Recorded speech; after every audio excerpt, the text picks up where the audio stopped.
All right, we're back here, HSC Podcast 158. Just finished up our sports segment. Now we're jumping back into weekly movie reviews. We did some good movies. You're really going to enjoy these ones this week, but a little bit wrestling themed. I did. I'm passing a Hulk Hogan, which I mean, you remember our childhood. I mean, Hulk Hogan was just what the big part of it. Watching wrestling and I don't know if maybe people don't love wrestling as much these days as they did, back in the 80s, but and even the 90s, it was just so fun as a kid watching Hulk Hogan in like some of the first Summer Slams and the WrestleManias. WrestleManias and just him and when he slams Andre the Giant, like you're just going nuts, and he was just a great entertainer. I thought he was great to watch. I know there's people didn't get along with him, and there's certain wrestlers that don't like him and things like that. But I thought he was just one of the best entertainers as far as what the wrestling had for a long time. Right. No matter your opinion of him, you still have to admit that wrestling wouldn't be around today if it wasn't for Hulk Hogan. Not in the sense it is, right? It would not be big like it is. It never would have Sold out like changed to this huge multi billion dollar business. It probably still would have always been around, right? Because right. you know they still have the roller hockey. Yeah. So it just with no Hulk Hogan, it's just late night roller hockey, right? It's just the Yeah. same thing. So it is. There's a lot of truth to that. And so yeah, no matter what you think of the guy or his personal or how the certain wrestlers didn't like him or his management style or however he did things, still a great entertainer. So you know another one, right? Like how many we just every week it seems like we have another actor Yeah. or I mean Ryan Sandberg also Yeah. was a big one too. I don't watch a lot of That baseball these days, but I did a lot, when I was younger.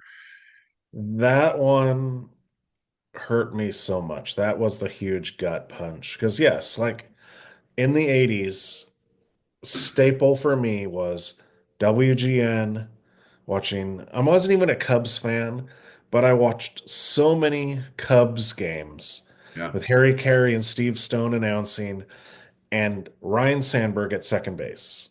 Years. And he was just like, he was so cool because he was just there. He wasn't flashy, but he was a home run hitting second baseman Yeah. for the Cubs. And I just, that one, when I saw that, it was like, that one was like a huge gut punch. Well, and it's tough too, because it's like they're also, makes us feel and realize how much older we're getting because now all of our not just actors but sports athletes, people we watched, passing away. But it's almost like an end of an era of some of Yeah. these because Ryan Sandberg was so consistent, Yeah. and yeah, there's good baseball players, and I'm sure there's people, there's guys out there you can compare him to, things like that. But I have a hard time with that because I'm obviously a Bears fan, so I watch the Cubs a lot and the White Sox, both of them, because we don't have a baseball team. So when I did watch baseball, it was usually the White Sox or the Cubs. So I watched a lot of their games, and it's yeah, it's just it's sad, but also a tribute to that guy. I mean, what an amazing player, Right. And it's sad it was during Hall of Fame weekend right? and that's So a uh, couple good legends there in their respective sports, but we are going to talk some movies, and even though Ryan Sandberg's not in the movie, we will have one Hulk Hogan movie for you guys to you won't want to miss it. Before we jump into our movie review, because we got two movies we're going to review, we got a second topic tonight for movies. We haven't done a top five in a while, so feels kind of nostalgic to go back to it and hit another top five. AI, YouTube AI said, "Hey, we got to do it," so we're doing it, and we're going to give you our top five most overrated movies of the '90s, and we'll hopefully get through all the decades, but we're going to start with the '90s. This was this is an interesting topic, right? So I want to talk about the topic real quick because it's not necessarily because there's a lot of bad movies out there, right? It's not necessarily like these movies are bad. Like a lot of people consider these good movies. Some people love these movies. And there's a couple on the list I had a hard time putting on the list. But when I started thinking about what makes a movie overrated, how much hype's around it, and these type of things, that's how I picked my list, right?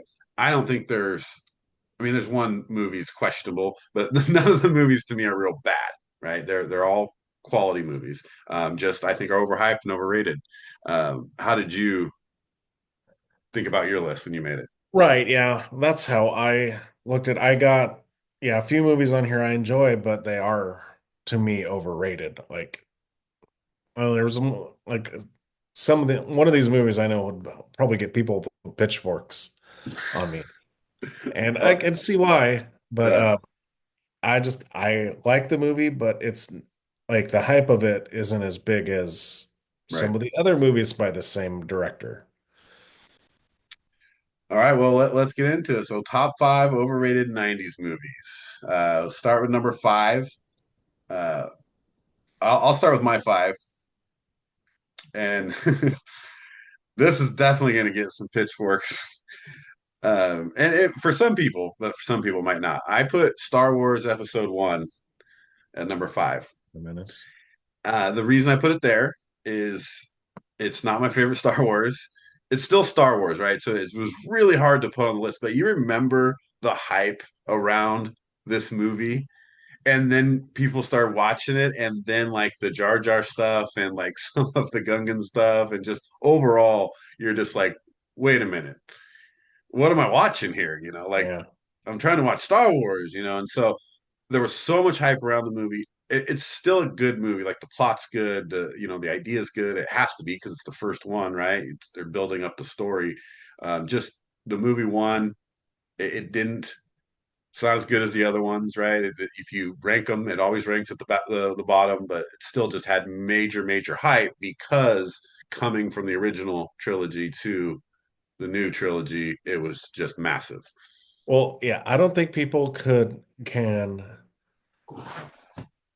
actually like fathom the hype of that movie. Right. People were camping for like a week outside of a theater to see the first showing of that. Right. We had Right. a friend camp for us so we could go see the first showing, like a midnight showing of it at Eastgate, I Eastgate, think it yeah. was. And But yeah, that then we it got was and then yeah, it's one of those where like you love Star Wars so much, and then you are like, I don't know how I feel about this. right. Do I love this or do I hate this? It's kind of like when I just saw the new Superman, and I was watching it, and I'm like, I don't hate this, but I don't think it's that. I'm like, because it's like it's better than Zack Snyder, but was it as good? It's nowhere near as good as Richard Donner. You know what I Right. mean? And this is like the Phantom Menace. It's like what like you said, and I've ranted about Jar Jar Binks and the Gungans and all that, and yeah, Well, it's the I feel Federation too. It's just the whole thing. Like it's because I don't like the way that all goes down, and and just there's a lot to the movie, and I get it. The Darth Maul is well, supposed to be this amazing dude, but also it's like, dude, you really think you took on Qui-Gon and Obi-Wan Kenobi? Like, get out of here, dude. he obviously he didn't because he lost, but the whole thing that also that no one talks about how creepy it is about like Natalie Portman and Anakin, right? Right, Like right. Padme and Anakin, she's like 14, 15 years old and he's like 9, Six. 10, something like that. Yeah. No, it is. It's there's the movie grows on you. It definitely grows on you. It's watchable after, the initial shock of it. Once you've got through that portion of it, it's still Star Wars. It's still great, but it was for me, it had to get on the list. I didn't want to put it on the list, but I was like, I'll just do it at five. Well, So, I agree. That's a good one. But I will say this, it's still better than the last three movies. right. No, I mean that's true. Like, right. But you start making that many movies, that's gonna happen. Yeah. So what can you do there? All right, what do you got at five? Mine is going to get pitchforks, I think, because really lots of people love this movie. I love this movie. I just think it's a little overrated, and that's The Big Lebowski. Wow. Yeah. I'm not gonna say I didn't have it in the running, but man, it was hard to put actual on the list. So why'd you do it? Well, it's not because I don't like the movie, but I just think I love the Coen brothers. And I don't think it's like everyone's like, oh, I don't think it's the best Coen brothers movie. Oh, not even close. But like the fandom was like, the dude Yeah, abides. It's so cool. Yes, it's cool, right. but it's not like a whole like generational moment. And that's what people are making it out to seem with the dude in the Big Lebowski. I like it. I just don't think it's as big as it ever making it out to be. No, and it's really not like if you take away some of the good quality acting in the movie itself isn't that great as far as, the whole storyline plot and all that stuff. It's the people in the movie that make it a Right. good movie. So Well, it's I really mean, then not, that's the other one. Like Steve Buscemi's character, what was that about? He was just yeah. like there and he wasn't really doing much. I mean, Yeah, I mean, I could see it. Like I said, I thought about it, so I see why you put it there. But man, that's a tough one because God, people love that movie so much. Like they really just, and you're right, it is that the fandom behind the Jeff Bridges and the dude, like the because dude, everybody what wants to wear a robe everywhere, yeah, drinking White Russians. right? It's an ideal life. All right, I mean that's a good one. That is, I was there. What do you got at four? And four is another one. And like the stupid catchphrase and all this stuff. I just, it's a good movie, but it's more annoying now. And that's Jerry Maguire. Oh man, yeah. Like, show me the money. Okay, that's cool one time. We don't need to have like a whole generational catchphrase about it. And then like, you had me at hello. But I I mean, mean, if I was saying it's not the best Cameron Crowe movie either, but like no, people love it. the if you're a rom-com person, because it doesn't fall into standard rom-com, but it has um the rom part of it that people like that, right? They really like that relationship that was formed there, with the single mom and her kid and. Who's coming with me?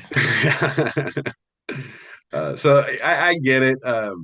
I like the movie for the sports aspect of it, and so maybe that makes it less overrated for me. But I know where you're coming from. When you're going through this list, you're trying to figure out how to break these down. It's not like that doesn't come up, right? So you see that there, and you're like, oh, okay, because there's a lot like that keep pop that where I was like putting in, putting out, and I had to kind of eliminate some stuff. So I see where you're coming from there. So Jerry Maguire. My next one, I mean, for me, this one's pretty easy. This was Shakespeare in Love. And, the thing is like, it won awards. Yeah, I get it. But it's boring. It's not fun to watch. And you really have to be into that type of movie. So it's not even just the hype around it, because a lot of people that just watch movies, like their average everyday person watching a movie, maybe we've never even seen this movie, but yet it killed in at the academies, right? So I don't, that to me that's a big sign of overrated. Like if you can't capture the general population, then you're overhyped. And so I had to throw that one on there just because it's one of I have heartburn over that movie, winning. Yeah. Have you seen it? Yes. And it is, I don't. it's hard for me because I have it later on my list, but um I just oh yeah, like the whole yeah, because who did it go up against? Because it Well, was I some mean, good movies, yeah, I but mean, they won 7 Oscars. Like, come on, man.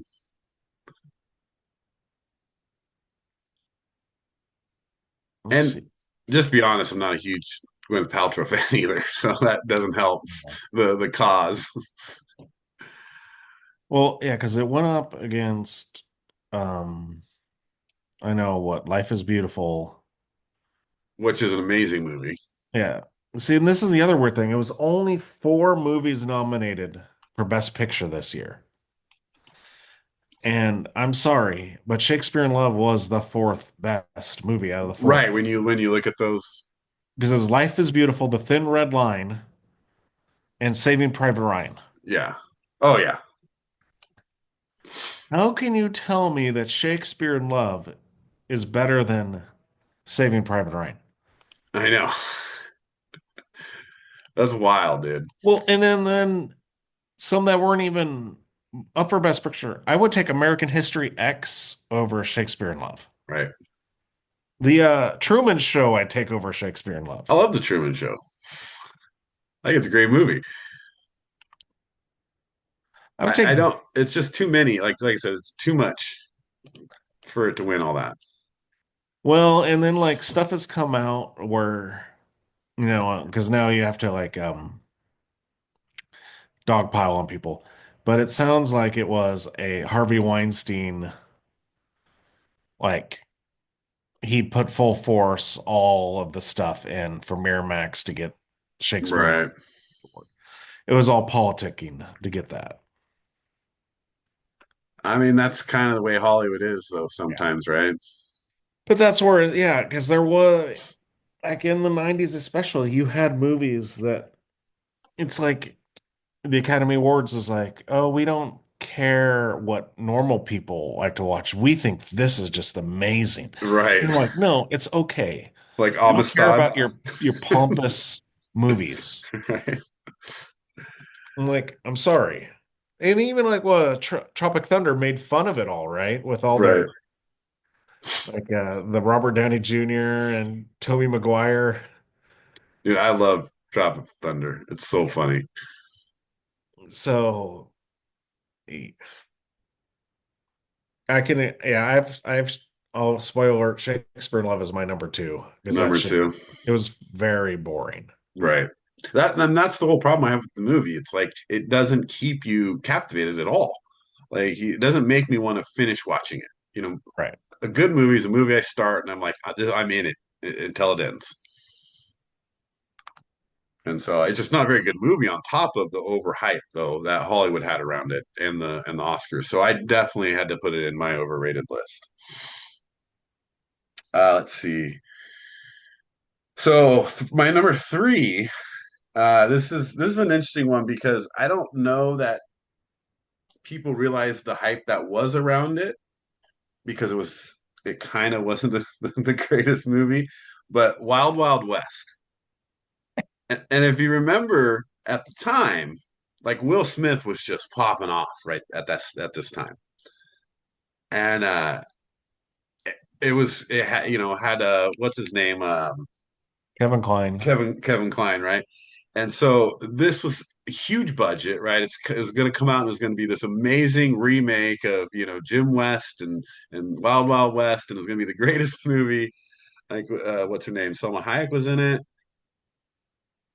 Well, Kenneth Branagh was the villain, right? Yeah, and then it just went off the rails when you're Yeah. watching the movie. Well, I think that one though was more, it was the biggest, one of the biggest flops. I don't know if people really, I guess the hype before the movie came That's what out. I mean. There was a ton. I mean, it was in that era of it was like it's Will Smith. It's going to be huge. He's going to crush it, and and a lot of people went to see it, but I don't know anybody that liked it. Yeah. And so I remember hearing about it a ton when it was coming Right. out, and people were talking about it. So I put it in there because for me, to have that much, hype around a movie and for it to, not be very good. Well, yeah, because you think what Will Smith had Men in Black, he had Independence Independence Day. Day. Yeah. He was on a roll, and then Well, that plus movie, his songs too, right? His albums were yeah. killing it. But he did the Wild Wild West. Right. That was a part one of on his album. Yeah. I mean, yeah. So it was definitely promoted. Like they were giving it their all, but and it was just for me also because I was actually excited to see it. It was very disappointing Right. because I couldn't wait to see the movie either. So that's my number three. What do you got at three? This one, it's just because it won Best Picture. I get it. There wasn't much this year for, but it's still a bore fest. And it was good acting, but I just couldn't. It was like, this was okay. And that was The English Patient. Right. There was good acting in it, but man, it, not as slow and as bad as Shakespeare in Love, but man, it's pretty slow. And for me, one of the Coen brothers' best movies lost Best Picture to The English Patient, and that was Fargo, which is a far superior movie. Right. Yeah, Fargo's really good. There wasn't a lot of competition though that year though. I don't Well, feel like. Jerry Maguire. Yeah. So another one that well, some like The People versus Larry Flint, Sling Blade. She's 9 Oscars for The English Patient. Yeah. See, that was just like another like pretentious. Right. It had 12 nominations and won 9. Wow, man. Yeah, and I mean it is tough, because I see why, comparatively, but still, I definitely didn't like Type Round. And it was right there. It was either that or Shakespeare in Love. I went back and forth with the two. And you just said, I'm putting them both on. Yeah. Well, I had to make room for my number two. That we already know your number two, which is Shakespeare in Love. I had to make room for my number two, which is Waterworld. You remember The the Hype. budget and the hype, and this was going to be the greatest movie ever. It was Kevin Costner, and they had hundreds of millions of dollars to spend, and they were going to have this cool, these sets were going to be amazing, and a lot of the stuff they definitely spent the money. It Yeah. looked cool, but it wasn't cool. Yeah, well, it's funny you're saying this because I had just seen a reel today about Waterworld, and it was about Steven Spielberg gave some advice to Kevin Costner, and Kevin Costner didn't listen, and it was don't film in the open ocean, Right. and he did anyway, and like the budget went over like 70 million, and there were delays, and it took like 7 months to film. Yeah, and they ended up with almost a $200 million budget. Yeah. I mean, they got it back because everybody was going to go see it. And then that's the problem I have with it. It's like you hyped it so much that people went and watched it, but nobody liked it. No. And they barely got it back because you got to realize they also put all that money in for promotions of it too. Oh yeah, for sure, right? Yeah, that's. I mean, and it's just not good. It's not a good movie. It's way overhyped. Because that I don't. I know you remember like that was just the biggest thing coming out when Yeah. they were hyping that one because and then it took so long to make that it took forever. So the hype just kept building. Well, and that's the thing is now can like we look back and Kevin Costner has kind of a flop of a career. Right. When you look at most of his movies, like I mean, Robin Hood, Prince of Thieves was in the running, right, for a 90s overhyped movie. Yeah. I mean, I didn't put it in there because I was putting Waterworld in there, but you could fit Robin Hood in there. It's probably one of the movies of his I enjoy the most is Robin Hood. But even at the same time, there's there was a lot of hype around it. Well, that's only because Alan Rickman is so good in that. Right. I mean, because that, and then there's things in the movie. Same with Morgan Freeman, right? Yeah. There's things in the movie that make it good, but there's also parts of it that are just, yeah, uh, they're weird. Not great. Wasn't well written, I guess would be the best way to Right. put it. Yes. But there's so many people in it, and it's Robin Hood, the story, which everybody Right. loves that. And then now you're going to add in. I mean, Christian Slater does great. I mean, there's so many good roles in there that people play. I think with Robin Hood, Prince of Thieves, you don't take that one serious. If you don't take that one seriously and just look at it as a fun movie, then it's all right. Yeah, If you want to think like historically accurate and stuff, nah, that's not yeah, even close. right, That's what my favorite line, what from Robin Hood Men in Tights, where he's like, I have one thing that they don't have, and what's that? I speak with an English accent. right. Yeah, Carrie Ellis. Dude, Yes. uh, that actually was on some people's lists for most overhyped, and I'm like, come on, guys. Like, you got to understand what that movie is. Well, and dude, that's where everyone learned about Dave Chappelle. Right. Yeah, that was so good. But yeah, Waterworld for me, I had to put that one in there just because it was crazy hyped, huge budgets, Kevin Costner, and yeah, and it's. I guess you could see it once, and that's fine. It's not a movie I'd watch again, especially with the runtime on that one. 135 minutes. Wes would pick it. Yeah. I have a feeling we probably have the same number one. Well, probably because Yeah. it's one of the most hated, my most hated movie of all time. I, I don't hate the movie. No. if I'm going to talk like I'm Anakin Skywalker here. Hate it. Hate it. Or hate it. So, I mean, obviously it's Titanic, right? Yes.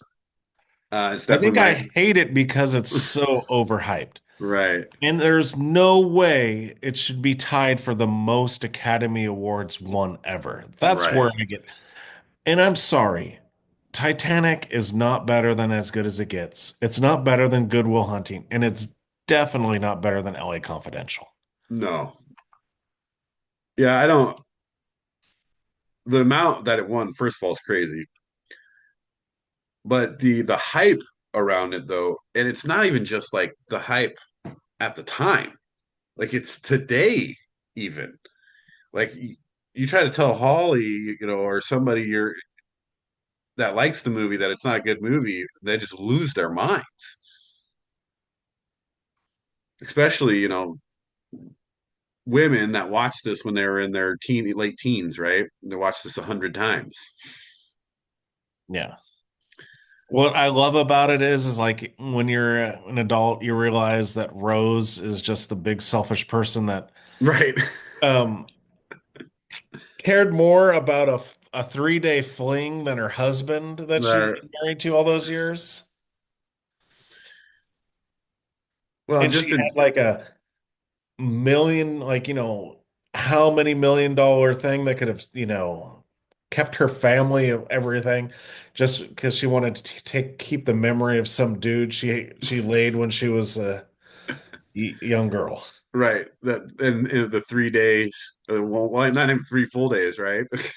Yeah. And it's like, and, really?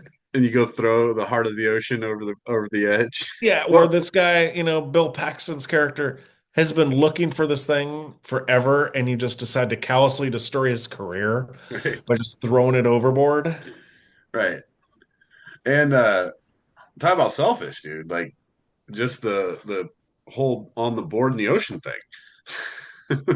Everybody knows you both could have been on there. Well, that was so funny. I saw a interview. It was Margot Robbie, Brad Pitt, and Leo, and they're talking, and then Margot Robbie goes to Leonardo, "Couldn't you both have fit on that door?" And Brad Pitt's like, "Yeah, what?" And then DiCaprio's like, "No comment." Well, Because because he knew, everybody knows. he probably said something to James Cameron like, Yeah. I could fit on this. And Cameron's like, no, don't worry about it. It's like, can we get a smaller board so it doesn't look so bad? Yeah. No, yeah. Like I said, and it's not a horrible movie. So I'm not saying the movie's awful because it's James Cameron. He doesn't make bad movies. Well, So it's not like I'm saying it's the worst movie ever. I'm definitely not, I'm not saying it should have been nominated for the most Academy Awards ever. no, it easily, yeah. I mean, a lot of the hype around it, the awards it won, everything that comes from, the Leo and his character from there, like it's all overrated to me. So when you think about like what makes a movie overrated in general, this hits all the levers. So it's got to be Titanic, right? Yeah. And that's the thing is for me, it makes me so mad because LA Confidential was like one of the most perfect movies. Yeah, it's a great And it movie. gets overshadowed because of Titanic. Yeah. I mean, and Goodwill Hunting, like you said, is in there too. And you got, these great movies that As good as it gets, it was Jack Nicholson won an Academy Award. Helen right. Hunt won an Academy Award for that. Yeah, that was a good movie too. So there's our list right there. So give her top five. So I'm gonna give my top five real quick, then give yours. So at number five, I got Shakespeare in Love. Or no, I'm sorry. Number five, I got Star Wars Episode One. Number four, I've got Shakespeare in Love. Number three, Wild Wild West. Number two, Waterworld. Number one, Titanic. My top five, I've got The Big Lebowski at five, Jerry Maguire at four, The English Patient at three, Shakespeare in Love at two, and Titanic at one. Yeah. So those are our most overrated of the '90s, which actually was kind of a fun top five to do. So I'm glad the AI recommended it. We did it as a top five, and that was cool. But we do have our weekly movie review, so let's get to that. So we can, and we'll wrap it up here. We got two movies we're going to review. We had a wrestling theme, uh, pro wrestlers, not amateur, but also with Hulk Hogan passing, we mentioned that earlier. I I had to choose a Hulk Hogan movie. There's not a lot to choose from, but I wanted to also make sure it was the one that he was like the most involved with, and it was he was by far like the big star of the movie. Because you could pick like Rocky Three, right, and say Hulk Hogan was in Rocky Three, but what's Rocky Three about, right? It's not What, about Hulk what, Hogan. what about like Suburban Command? Suburban Commando, yeah. There's a couple of them out there where you Um, look at that and you're like, Santa with muscles? so what I picked Hulk Hogan movie was No Holds Barred, and if you haven't seen this movie, well, you're missing out. My, I do. So this might be different for us though, because we also remember the wrestling part of this too. Remember how Zeus, Tom Tiny Lister, I love that they call him Tiny, then became Yeah, a part of the WWF and also had the rivalry with Hogan, right? right. And so I love that part of it. And he Uh, was Debo. and he was Devo in Friday. The movie itself, it's not very good. Hulk Hogan plays Rip, the world heavyweight champion, but also, it's that he's like one of the toughest guys too, because they're playing the angle that the wrestling's real. They're really fighting instead of scripted wrestling. But then another TV network, wants to get Rip Hulk Hogan to come to their network because he's winning all the ratings and everybody's watching the other channel. So he tries to get Rip to come over, and Rip's too loyal. I love the how Hogan in this like he comes off like he's doing all this children's charity. He's the He won't saint. Yeah, he's like the saint, dude. He won't change networks no matter what amount of money, which we all know everybody changes networks for the right amount of money, right? Well, he Uh did at some point in real life, so right.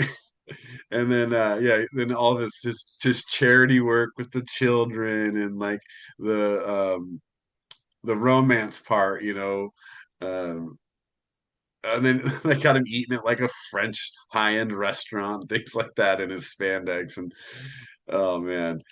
But oh, overall, I guess so he doesn't go over to the network, and then the other network they get this fighting championship. It's like a almost looks like an Ultimate Fighter, but it's for tough guys called Battle of Tough Guys. It's just them fighting in a ring to basically almost death, right? Or right, to knock out yeah, really really knock them out. And then they finally bring in Tiny Lister there, right? Which I love the name, and if you don't know who Tiny Lister is, you look him up, and you'll Zeus. love that Zeus. Yeah, so he comes in. Obviously then Hogan has to fight him, and then there's just a lot of whew, there's a lot of bad scenes as well through the fight scenes and things like that, and the stuff with his brother, and when his brother gets beat up by Zeus, and yeah, and then just the kidnapping part with the girl at the end, like oh, it's so good. I mean, it's not a good movie at all, but it's Hulk Hogan, and he plays this amazing saint of a wrestler, and ends up having to fight Zeus in the end. So that's kind of my synopsis of it. What are your thoughts? As I was watching it, then I'm like, yep, you could not make this movie today. Like there's a part where Zeus like punches the waitress in the face. I'm like, oh my, I'm like, wow. Yeah, you're like you can't do that. No, and yeah, then like it was like pretty wild, and you think about it, I'm like, okay, that's the 80s, but it was pretty brutal and ruthless type stuff going on. And you're like, dang. But no, the acting is horrible. Oh, it's Um, so bad. and it's funny to me because I really like Kurt Fuller, who plays the villain, Braille. He was what the quote unquote villain, the Ghostbusters 2. He was the mayor's aide that gets him put in prison and all that Right. stuff. So he's basically took over for Peck. But I love him because he's in Psych as the coroner, Woody Strode, which it's a totally different role. He's a comedian, comic relief in that. But in this one, he's just a sadistic, evil TV executive. Yeah, with like no rules, right? Like like you're a TV executive, you're out there like kidnapping people and Yeah, and like getting people like paralyzed. like Yeah, because even at the beginning, they like the part where they Hogan Rip says no to the network, and he's like, "I'm out of here." And then the limo driver tries to kidnap him and take him to a warehouse to get beat up. yeah, they basically take him out, four guys with like metal um pipes and stuff. They're just basically they're just gonna kill him. They're Yeah. like, you didn't join our network, so we gonna take him out in the limo and kill him. And that's what's funny because then, I haven't seen that movie in I don't know how long, but like there's scenes I'm like, oh yeah, where he jumps through the limo and he's Yeah. just like, Jaw! Jumps out the top of the limo and he's always like growling and it's great. And then when Zeus first shows up and he knocks down The whole wall. the whole wall. Yes. Oh Zeus. man, it's so over the top in some of those places. But yeah, you're right. Like he's also like more than just a bad guy, television network guy. This guy is brutal, man. Like he tried to like also with the girl and the The not rape. the scene in the parking structure. I'm like, geez, like this guy's brutal. Yeah. So he was all about it. 80s were Uh, a wild time. Yeah, no, I mean there wasn't a lot of Well, off and here's the thing. limits. Okay, so we're talking about hitting women, almost rape, paralyzing people, Yeah, and like no holds bar fighting. And guess what? It was PG-13. right. And they're like, "Hey, kids, come watch." Yeah, Oh man, it's such a bad movie, but it's a little bit, just honor of Hulk Hogan. There's only an $8 million budget. Come on. right. I mean, what are you doing with 8 million bucks, right? Back at making a movie back in the '80s. So that's one I picked. I saw it a long time ago. To rewatch it, it was even more interesting. It's still as bad as it ever was, but if you haven't seen it, check it out. The movie's No Holds Barred. All right, well, yours. Go ahead. Well, I continue my streak of being able to stump Steve on a movie he's not seen I know, before. So man. I'm glad to educate you on another movie. And my movie I picked was Roddy Piper's John Carpenter classic, They Live, where there are aliens all around us, basically controlling us by subliminal messaging. And it's basically keeping us down. And it's basically all the rich people are these aliens. And you have um, Roddy Piper, who's a drifter who lost his job, and he's just trying to find some work. He's homeless, just trying to find a job. Stumbles upon a construction site, starts working there with the great Keith David. I love Keith David, Yeah, he's really good. and they form a friendship in this kind of like homeless community. There's a church nearby, and Piper's like, "There's something going on there." And he goes and he finds these glasses, just sunglasses. Puts on these sunglasses, and all of a sudden he sees he looks around and in the world, and you see a bunch of weird looking alien dudes and women are just with among us. And the movie is about him trying to stop them and get rid of the because everything has I can't even say it.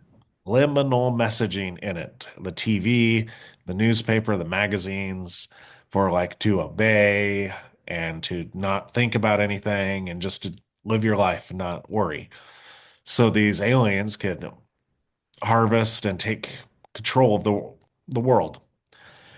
So they goes out and he tries to stop it. And that's where the fun happens. And he goes in. I love when he goes, he just like decides I'm going into a bank and Right. just gonna start murdering people. He's got a shotgun and a handgun. He's like, I'm just gonna go start shooting them.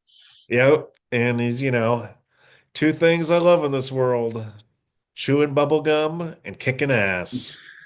And I'm all out of bubble gum. The one-liners in the movie. That's a great one. That story that you shared about that one. But there are one-liners throughout the whole movie that he's throwing out there. Yeah.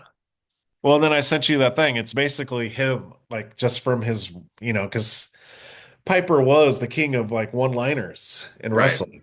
He was a talker, so they just let him go. Oh yeah, no, he had the best, especially old school Piper, even back in Portland wrestling days. Man, he had the best one-liners. I love because so there's like an organization of these people who know about the aliens, right? Right. And they're like they actually built these glasses because he found like the whole box of them, right? Because they get raided or whatever and they leave it behind. But I actually was kind of into the storyline of this movie with the because not only are the aliens controlling the subliminal messaging, but they're also like working with other like rich people, that do control other parts of the world, that they can't necessarily control everything, and then making them richer, right? So they're like Right. if They're you working with the alien. The humans are working with the aliens to keep right, themselves rich. just so they can get rich, right? Just so Yeah. they can either become rich or have more wealth or whatever.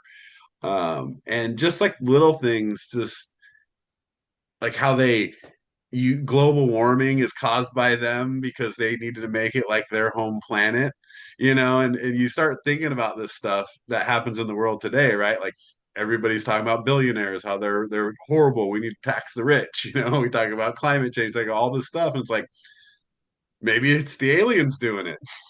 You need to find some of those sunglasses or get those contacts. Right. We need to get Rowdy back. Overall, though, it's kind of has a similar. It's not as bad as No Holds Barred, so let's keep that straight. But it has that feeling of. I mean, you do expect a lot from John Carpenter, and Keith David, I think, does a real good job. I did enjoy his part of it in his acting part, but there's just some of the other parts. You're just like, again, this seems like an '80s movie, even though it was late '80s. It's still like you're like this is definitely an '80s movie.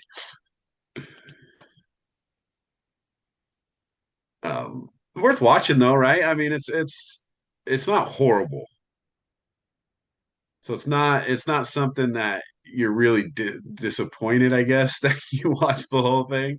Like maybe with No Holds Barred, you might be. Yeah. But storyline's good. Like I said, Rowdy's he's just not the best actor in general. But But he's a he badass. he is. The fight scene though, come on, between Piper and Keith David. I don't know if you remember that part where they're beating each other up in the back alley Yeah. because he wants them to try on the sunglasses and he won't do it. Right. But they basically would have killed each other with all the stuff that they're hitting each other Right. with. And it's like they both just get up afterwards and they're fine. I'm like, you don't get in a fight like that with guys like that, getting slammed all over the place, your head crushed and stumped on and thrown against the wall. And you just like, yeah, we're good. They walk to the hotel. That was a little wild. Yeah, I have to say though, like, man, Keith David with him and when he's with John Carpenter though, it's money. With this and the thing, Right. Dude, just how much he's been in general. I know he's maybe not the biggest star, but man, um, I was reading right here. His presence in voice and screen presence in over 400 roles. That's nuts. yeah, because he does a lot of voice acting too. Right. And so between film and stage and television and things like that, he's like 400 roles. That's wild, Yeah. man. It's a lot.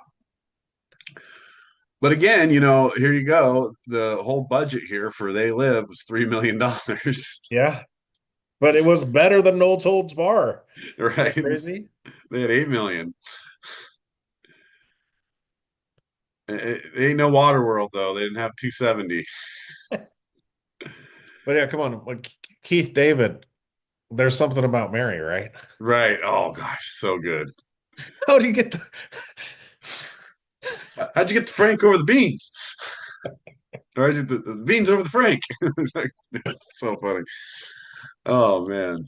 and then But I'm sorry, but here's another classic with Keith David in it that maybe we'll do a different time if we do a Meal Sheen movies. And that is God, what is Men at Work. oh yeah. I mean, those two, you gotta love them anyway, right? Maybe that's what we'll do next is a Charlie Sheen or Emilio movies. Right. Yeah, the problem is we might run over some that we already hit. Because if you're doing Emilio, Young Guns is coming out. Come on. That's okay. We've only done Young Guns 2. Right, right. We could finish it out. So anyway, last thing I was going to say about They Live, and we'll wrap up movie review. Dude, the whole spaceport, like under the cable company, and then how it works, they like stand there and it like launches them out into the That was outer kind of space. cool though, at least. I mean, think about it for the budget though. Yeah. No, for a $3 million budget, right? Like you're making every dollar count. But yeah, I thought that was just kind of funny. And it just happens to be under the cable company. Yeah. You're like, what's the worst people in the world? Oh, the cable people. You That's see, where we'll that's put the what No alien Holds Barred spaceport. told us also. Right? Because they had the cable TV too, man. Maybe he was also working with the aliens. Right, right. Maybe it's a crossover. Oh man. That was so good. So two movies reviewed. They Live, John Carpenter starring Roddy Piper, No Holds Barred, starring Hulk Hogan. Uh, these movies aren't going to knock your socks off, but they do star wrestlers, which is kind of the theme, and it's a little tribute to Hulk Hogan. So what a great entertainer, definitely be missed. All right, well, we'll wrap up podcast there. Any movies, reviews, any ideas you have, throw them in the comments. Love to hear ideas for movies to review. We'll continue to get that segment out for you guys. So we'll see you next time.